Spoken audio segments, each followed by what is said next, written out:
Guys, आज हम UP T E T 2019 paper 2 बाल विकास यानी कि सेकंड शिफ्ट का पेपर हम देखेंगे। और ये पेपर बहुत ही ये प्रीवियस ईयर क्वेश्चन है। यदि हम इन्हें देख लेते हैं तो हम इससे इससे हम पेपर का एनालिसिस कर सकते हैं कि किस टाइप के क्वेश्चन आते हैं बाल विकास के। और मैं भी एक स्टूडेंट हूँ, मैंने सोचा कि पहले मैं पढ़ देख लेती हूँ और फिर इसके बाद आप सभी के लिए कर दूँगी, शेयर कर दूँगी। और मैंने चलिए गाइस, यदि आप इस तरह के क्वेश्चन देखते रहना चाहते हैं तो आप मेरे चैनल को लाइक करिए और सब्सक्राइब करिए। मैं इन क्वेश्चनों में पूरा डिस्क्रिप्शन और डिटेल भी एक तरह से डिस्क्रिप्शन भी बताऊंगी, पूरा एक टॉपिक ही कंप्लीट कराऊंगी। चलिए देख लेते हैं। अधिगम प्रक्रिया उद्दीपन, इसमें हम क्वेश्चन भी देखेंगे और साथ ही साथ इसका पूरा थोड़ा थोड़ा टॉपिक भी समझेंगे कि ओके। चलिए देखते हैं बगैर टाइम वेस्ट किए। हाँ, देखते हैं। अधिगम प्रक्रिया उद्दीपन और अनुक्रिया के बीच साहचर्य है। थोड़ा सा और देख लेते हैं। अधिगम क्या है? अधिगम है सीखना। अधिगम सीखना समाजीकरण प्रक्रिया के एक माध्यम में किसी व्यक्ति के जीवन के अनुभव हैं। अधिगम क्या है? सीखना समाजीकरण, एक तरह से अधिगम सीखना है ना। सो समाजीकरण प्रक्रिया के माध्यम में किसी व्यक्ति के जीवन के अनुभव हैं। सीखना अनुभव और प्रशिक्षण के माध्यम से व्यवहार का संशोधन है। यह उत्तेजना प्रतिक्रिया SR के बीच एक संबंध है। चलिए ओके गाइस, और चलो थोड़ा थोड़ा देख लेते हैं क्योंकि अभी नहीं तो बहुत ज़्यादा अधिक टाइम लग जाएगा यदि मैं पूरा दिखाने लग जाऊंगी। निम्न में से कौन सी शिक्षण विधि प्रजातांत्रिक नहीं है? अब ये आप खुद अपने माइंड से लगाइए कि मैं कितना कर पा रही हूँ या कर पा रहा हूँ, और इन्हें देखिए अच्छे से। और चलिए फिर मैं तो बता ही रही हूँ इन क्वेश्चनों को। निम्न में से कौन सी शिक्षण विधि प्रजातांत्रिक नहीं है? कौन सी शिक्षण विधि प्रजातांत्रिक नहीं है? व्याख्यान विधि प्रजातांत्रिक नहीं है। थोड़ा सा देख लेते हैं। व्याख्यान विधि क्या है ना। तो यह शिक्षण की एक विधि है जिसके द्वारा शिक्षक छात्रों को समझने में मदद करने के लिए तथ्यों, सिद्धांतों या संबंधों को समझाने का प्रयास करता है। यह एक तंत्रीय पद्धति है। शिक्षक एक सक्रिय भागीदार है, छात्र निष्क्रिय श्रोता है। इसे थोड़ा सा मैं अधिक नहीं करा सकती हूँ क्योंकि फिर अधिक टाइम लग जाएगा। थोड़ा थोड़ा बता देती हूँ स्पीड से। शिक्षक कक्षा में लगातार बातचीत करता है। वर्ग तथ्यों को याद करता है, लिखता है और याद रखने और बाद में उन्हें सोचने के विचारों को नोट करता है। चलिए थोड़ा सा और देख लेते हैं। आमतौर पर शिक्षक द्वारा व्याख्यान के दौरान छात्र शिक्षक के साथ बातचीत नहीं करते। एक तरफा तरीका है। कुछ प्रश्न छात्रों द्वारा एक बिंदु को स्पष्ट करने के लिए कहा जा सकता है कि आमतौर पर कोई चर्चा नहीं होती। चलिए अब थोड़ा सा देख लें।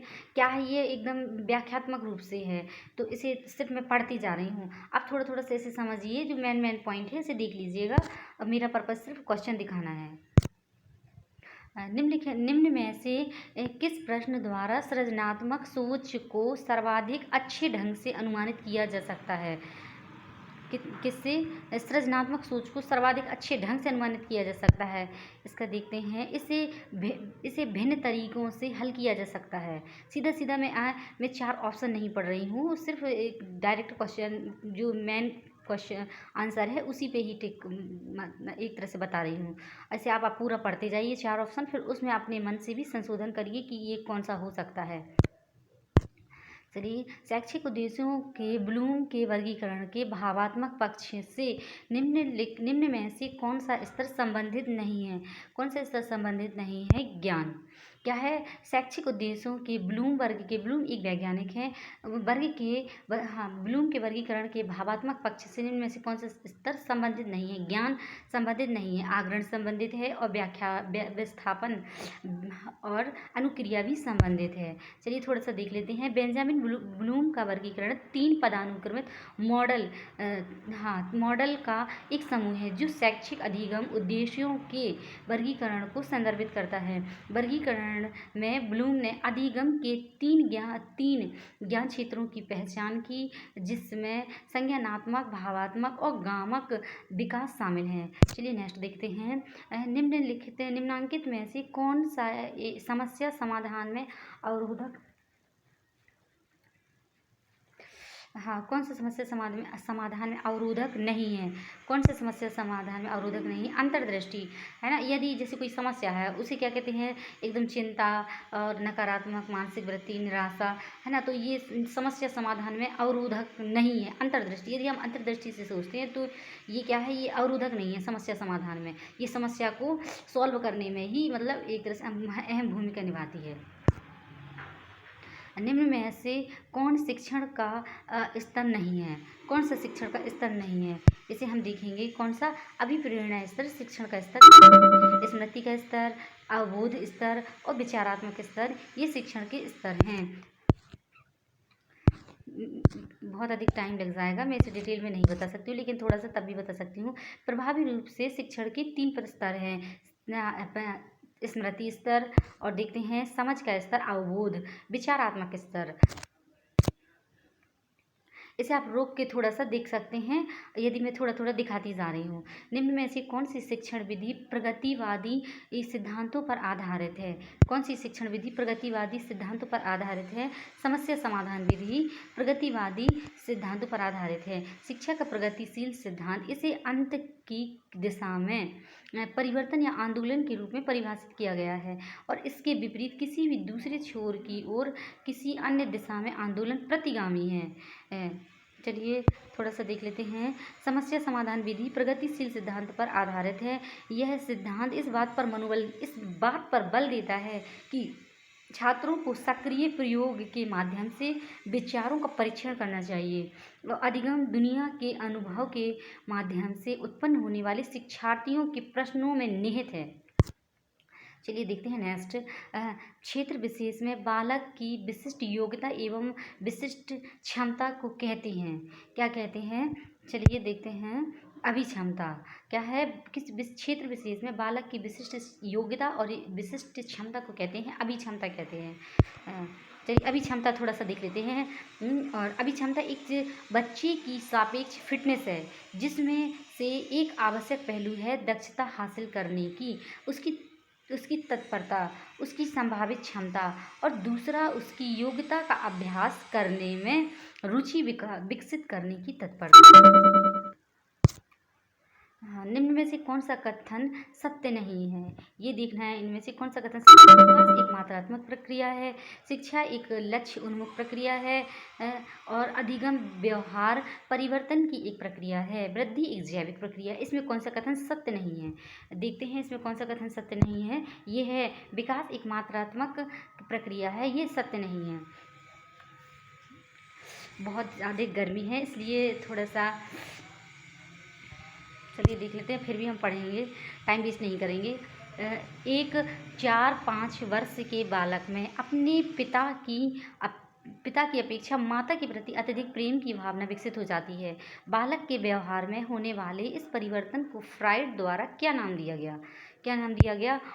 ओडिपस कॉम्प्लेक्स, है ना। तो इसे ओडिपस कॉम्प्लेक्स नाम दिया गया। फ्राइड के विकास के मनोवैज्ञानिक चरण है। फ्राइड ने व्यक्तित्व के विकास में के 5 चरण के मॉडल का प्रस्ताव रखा। इनके अनुसार किसी व्यक्ति के व्यक्तित्व के मुख्य पहलू 5 साल की उम्र तक विकसित होते हैं। चलिए देखते हैं, थोड़ा सा देख लेते हैं। मुख्य अवस्था, है ना। तो ये चरण हम देखते हैं। मुख्य अवस्था जन्म से 18 महीने, और देखते हैं दूसरी चरण सेकंड है गुदा अवस्था 18 महीने से 3 साल तक। चलिए नेक्स्ट देखते हैं चरण 3 फैलिक अवस्था 3 से 5 वर्ष तक। इसे क्या कहते हैं? एक महिला बच्चे द्वारा इलेक्ट्रा कॉम्प्लेक्स अनुभवी। इसमें एक बच्चा अपने पिता के प्रति अधिक गहरा लगाव विकसित करता है और माँ के लिए द्वंद्वता की भावना और अपने पिता के प्रति इस भावना को रखने के लिए माँ द्वारा दंडित होने का खतरा। चलिए देखते हैं सुषुप्त अवस्था 6 से 12 साल। और चलिए नेक्स्ट देखते हैं जननांग चरण 5 में आता है जननांग अवस्था वयस्क होने में 13 साल। ओके, चलिए कंप्लीट हो चुका। थोड़ा थोड़ा बताती जा रही हूँ, इसे आप देखते जाइए और यदि आप चाहें तो शॉर्ट नोट बना सकते हैं, शॉर्ट नोट्स भी बना सकते हैं। निम्नलिखित में से कौन सा नियम थार्नडाइक के सीखने के गौण नियमों में शामिल नहीं है? कौन सा गौण नियम में शामिल नहीं है? चलिए देखते हैं। क्रिया प्रतिक्रिया का नियम थार्नडाइक के सीखने के गौण नियमों में शामिल नहीं है। आंशिक क्रिया का नियम, सादृश्यता का नियम और बहु प्रतिक्रिया का नियम, ये सब शामिल हैं। चलिए नेक्स्ट देखते हैं। स्कूटर चलाने वाले व्यक्ति द्वारा कार चलाना सीखते समय उसके पूर्व अनुभवों का सहायक होना किस प्रकार के अधिगम स्थानांतरण का उदाहरण है? ये उदाहरण है द्विपार्श्विक स्थानांतरण। यदि पहले से बच्चा साइकिल चलाना जानता है तो वो डायरेक्शन सीख जाता है ना, कि किस तरह पकड़ना है, किस तरह मुझे सीधे देखना है, तो इस तरह से वो मोटरसाइकिल चलाना बहुत ही आसानी से सीख जाता है। ये है, सॉरी, द्विपार्श्विक नहीं है, धनात्मक स्थानांतरण है। चलिए देखते हैं सीखने का स्थानांतरण। यह एक कार्य को दूसरे के सीखने पर प्रभाव को संदर्भित करता है। सीखने के हस्तांतरण को पाठ्यक्रम विकास का आधार माना जाता है क्योंकि यह सीखा जाने वाले कौशल के अनुक्रम की व्यवस्था के लिए एक आधार प्रदान करता है। यह स्थानांतरण सकारात्मक, नकारात्मक और तटस्थ हो सकता है। सकारात्मक स्थानांतरण अधिगम स्थानांतरण के प्रकार हैं: सकारात्मक और नकारात्मक और तटस्थ या शून्य स्थानांतरण। चलिए बस हो गया, ज़्यादा संप्रेषण संबंधी अक्षमता है। संप्रेषण संबंधी क्या है? संप्रेषण संबंधी है डिस्फेजिया। देखिए डिसलेक्सिया, थोड़ा सा पढ़ लेते हैं। डिसलेक्सिया क्या है? अधिगम अक्षमता के प्रकार हैं। डिसलेक्सिया पढ़ने में, शब्दों को, अक्षरों को समझने और पहचानने में एक अक्षमता या विकार है। डिस्कैलकुलिया, यह गणित की समस्याओं जैसे जोड़, घटाव, गुणा अन्य को हल करने के लिए एक अक्षमता या प्रकार है। डिस्फेजिया इसको बोलते हैं। तो डिस्फेजिया भाषा की समझ और संचार के साथ अक्षमता या विकार से संबंधित है। डिस्ग्राफिया लिखन में कठिनाई होती है, जैसे शब्द और अक्षर बनाना। डिस्प्रैक्सिया, यह दिमाग और चालक कौशल के इस समन्वय में कठिनाई होती है। चलिए नेक्स्ट देखते हैं। मानसिक रूप से मंद बालकों की शिक्षा हेतु कौन सा उपागम उपयुक्त होता है? कौन सा उपागम उपयुक्त होता है? तो ये है वैयक्तिक अनुदेशन। वैयक्तिक अनुदेशन जो होता है मानसिक रूप से मंद बालकों की शिक्षा में होता है। चलिए, मानसिक मंदता शब्द का प्रयोग तब किया जाता है जब किसी व्यक्ति की मानसिक कार्य प्रणाली जैसे कि संवाद करना, स्वयं की देखभाल करना और सामाजिक कौशल में कुछ बाधाएं होती हैं। इन बाधाओं के कारण बच्चे को अधिगम और विकास में एक सामान्य बच्चे की तुलना में अधिक मंद विकास होता है, मतलब उसका मंदता से विकास होता है। चलिए नेक्स्ट देख लेते हैं। शिक्षण के दौरान आवाज़ में उतार चढ़ाव का उदाहरण है। किसका उदाहरण है? ये है उद्दीपन परिवर्तन का। शिक्षण के दौरान आवाज़ में उतार चढ़ाव का उद्दीपन परिवर्तन का उदाहरण है। सॉरी गाइस, ये थोड़ा किचन है इसलिए पीछे बैकग्राउंड सामान दिख रहा होगा। आप इसे सिर्फ आप अपने सिर्फ पढ़ाई में ध्यान दीजिएगा कि क्वेश्चन देखिएगा। और बस निम्नलिखित में से कौन सा समूह सृजनात्मकता के तत्वों के संबंध में सही है? सृजनात्मकता के संबंध में सही है। चलिए देखते हैं। प्रवाह, विविधता, मौलिकता और विस्तारण। क्या है? समूह सृजनात्मकता के तत्वों के संबंध में सही है। प्रवाह, विविधता, मौलिकता और विस्तारण। सृजनात्मकता को बुद्धिमत्ता से कुछ अलग और बुद्धिमत्ता के समांतर निर्माण के रूप में परिभाषित किया गया है, लेकिन यह बुद्धिमत्ता के इस मायने से भिन्न है। यह संज्ञानात्मक या बौद्धिक कार्य या व्यवहार तक सीमित नहीं है। सृजनात्मकता के तत्व हैं रचनात्मक सोच, जिसमें अलग अलग सोच शामिल है, जो प्रवाह, लचीलापन, मौलिकता एवं और विस्तार पर जोर देती है। सृजनात्मकता के ये तत्व हैं, देखिए, प्रवाह, लचीलापन, मौलिकता, विस्तारण। चलिए नेक्स्ट देखते हैं। बोली जाने वाली भाषा की सबसे छोटी इकाई है। क्या है बोली जाने वाली भाषा की सबसे छोटी इकाई है? स्वनिम। स्वनिम क्या है? बोली जाने भाषा की सबसे छोटी इकाई है। स्वनिम क्या है? यह बोली जाने वाली भाषा की सबसे छोटी और बुनियादी इकाई है। वाक्य विन्यास, ये व्यवहारिक नियम, ये व्याकरणिक नियम है। अर्थविज्ञान, इन नियमों के संग्रह को यह नियमों के संग्रह को संदर्भित करता है। चलिए, रूपिम। रूपिम अर्थ की सबसे छोटी इकाई है। ये रूपिम अर्थ की सबसे छोटी इकाई है। तथ्यात्मक, सामाजिक नियम भाषा से संबंधित है। मैं पूरा नहीं पढ़ूंगी क्योंकि बहुत अधिक टाइम लग रहा है, इसलिए मैं थोड़ा थोड़ा सा बताती जा रही हूँ। बेसिक, ब्रूनर की प्रतिबिंबात्मक अवस्था पियाजे के संज्ञानात्मक विकास की किस अवस्था से मिलती जुलती है? ये मिलती है पूर्व संक्रियात्मक अवस्था। किससे? पूर्व संक्रियात्मक अवस्था। तुलना और इसके विपरीत पियागेट और ब्रूनर का संज्ञानात्मक विकास का सिद्धांत। पियागेट और ब्रूनर संज्ञानात्मक विकास के दो प्रभावशाली सिद्धांतकार थे और दोनों सहमत थे। संज्ञानात्मक विकास चरणों में हुआ था, लेकिन उनके सिद्धांतों का प्रस्ताव अलग है। चलिए, बहुत अधिक टाइम लग जाएगा, लेकिन थोड़ा सा बता देते हैं। पियागेट और ब्रूनर दोनों ने कहा कि एक बच्चे को ज्ञान प्राप्त करने की प्रक्रिया से परिचित कराया जाना चाहिए, ताकि सक्रिय ज्ञान प्राप्त करने की दिशा में वह एक कदम हो सके। कौन व्यक्तित्व के शील गुण सिद्धांत से संबंधित नहीं है? कौन सा शील गुण से नहीं? फ्रायड व्यक्तित्व की शील गुण सिद्धांत से संबंधित नहीं है। व्यक्तित्व किसी व्यक्ति के चरित्र के विभिन्न पहलुओं जैसे रुचि, व्यवहार, अनुभूति आदि को संदर्भित करता है। यह एक ऐसी प्रणाली है जिसमें मनोवैज्ञानिक और शारीरिक दोनों पहलू शामिल हैं, जो आपस में एक दूसरे को परस्पर प्रभावित करते हैं। अंतः क्रियात्मक कारकों में शारीरिक स्तर पर अंतःस्रावी प्रणाली और प्रणाली में विभिन्न ग्रंथियां शामिल हैं। बहुत अधिक गर्मी है। चलिए नेक्स्ट देखते हैं। निम्न में से कौन सा संवेग है? कौन सा संवेग है? आमोद एक संवेग है।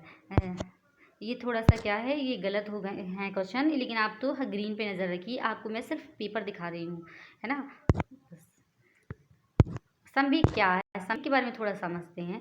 संवेग या भावनात्मक दृष्टिकोण एक मनोवैज्ञानिक रचना है जिसमें एक अलग स्थिति की प्रतिक्रिया में भावनात्मक प्रसंस्करण और भावनात्मक अभिव्यक्ति का उपयोग शामिल है। भावना एक मानसिक स्थिति है या आमोद, घृणा, खुशी, क्रोध, आश्चर्य, प्रेम और भय जैसी भावना जो उस स्थिति के कारण हो सकती है जो किसी व्यक्ति में गुजर रही है। आमोद एक भावना है क्योंकि यह कुछ हास्यजनक और मनोरंजक अनुभव करने की अवस्था या स्थिति है।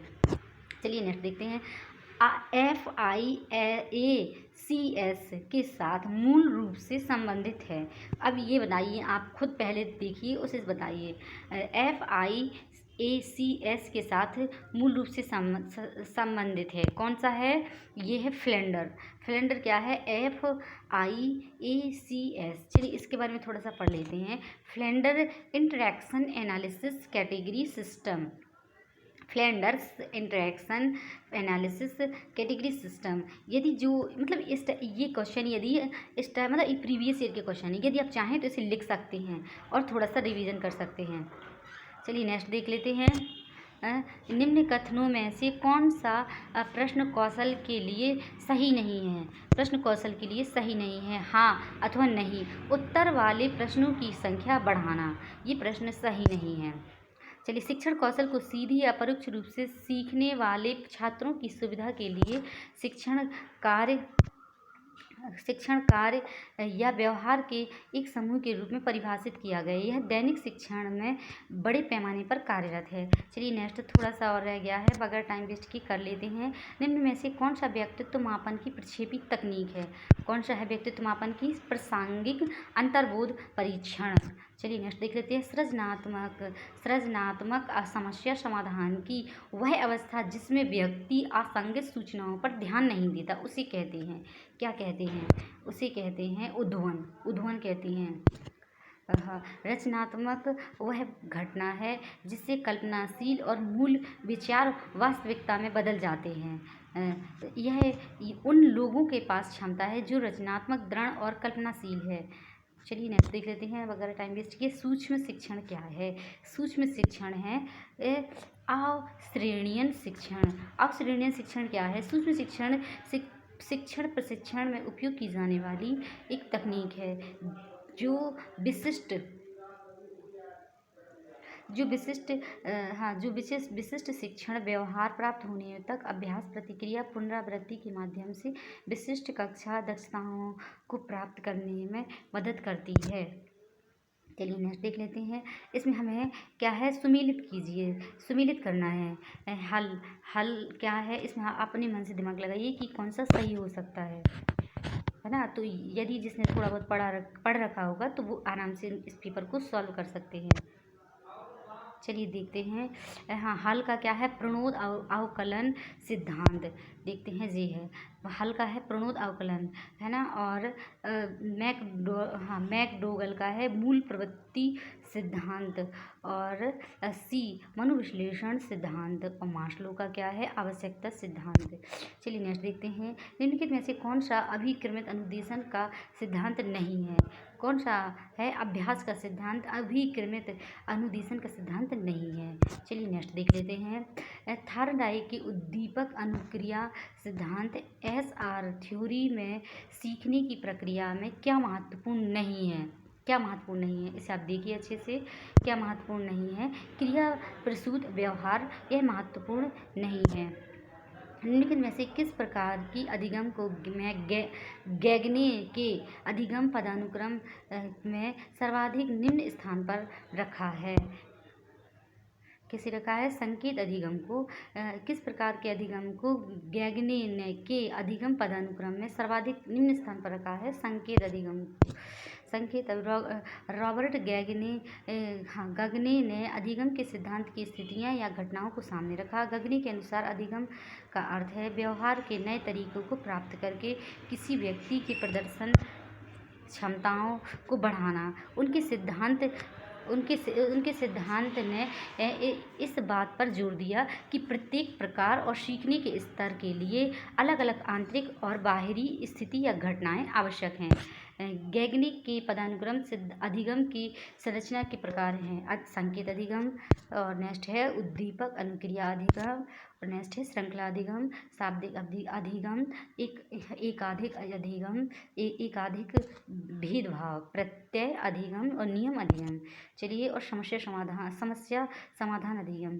चलिए नेक्स्ट देख लेते हैं। निम्न में से कौन सा संचार प्रक्रिया का तत्व नहीं है? कौन सा संचार प्रक्रिया का तत्व नहीं है?